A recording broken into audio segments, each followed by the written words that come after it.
Hi everybody, this is Mark here coming from Crystal Universe.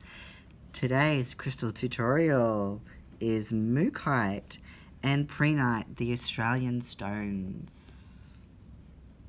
So I wanted to concentrate on some of the beauties that come from our own country, which a lot of Australia's crystals are understated and underused.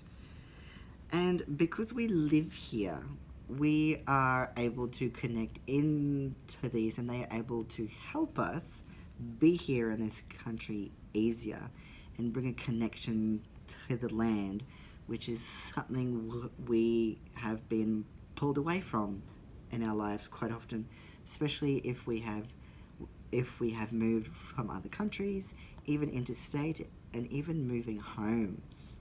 Very important to get anchored and grounded in the energies of the land, and this is where these kinds of stones can help you. So not only are these colors just yummy, but the red, the yellow and the orange of the Mookaite, which comes from Western Australian mines, is your three lower chakras, which are the most important to feel at home in your body, to feel empowered, and to have a connection to your body, to your home, and your purpose here on the planet. So for those spiritual people and those extra sensitive, these kinds of stones are very important. Mookaite, along with Prehnite, I call them dreaming stones. They not only connect you into the earth dreaming, but they connect you into your own dreaming. They help you pull your dreams into where you are, into your body, and into the land and your life, so that they can actually take shape. Let me see. So when it comes to your Mookaite, I use it quite a lot to help people when they're having trouble feeling at home in their body, but also if they've moved as well. It will bring warmth, and for those who also want to explore ancestral and Aboriginal honouring and connections, your Mookaite can tap you into the ancient wisdom held here for thousands upon thousands of years, hidden in the land.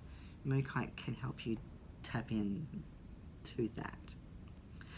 When it comes to your Prehnite, which is a Northern Territory stone, it is absolutely beautiful. It's also known as sun jade as well.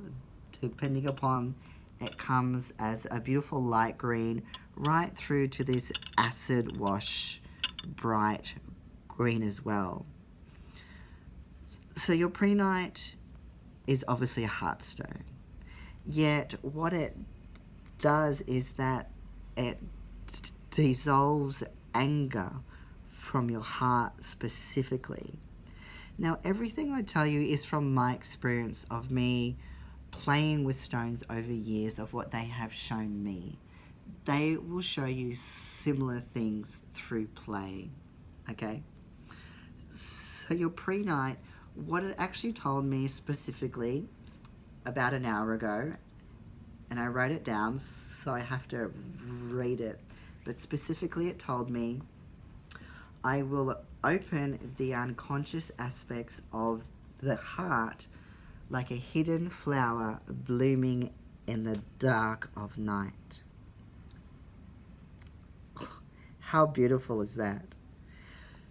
So if we translate that, it means that it helps to open and bloom the unconscious aspects of our heart, hidden in the pain, hidden behind the trauma, hidden in the places that we have trouble to access. So it will happen slowly, and it will help that.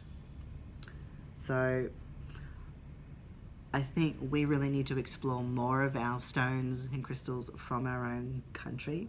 We have a wealth of them here, and go out and start exploring them, and they will start to change the way you work with your common clear quartz and your amethyst and all those kind of other bright sparkly stones, because a lot of Australian stones have a deeper ancient energy about them, not so much crystalline but a deeper earthiness, and I think that's really needed right now as well. So thank you for being here for my crystal tutorial, and if you have any comments or questions about any of them, or if you're really enjoying these and you find them helpful, then place a question or a comment, and I'd love to hear from all of you. See you next time.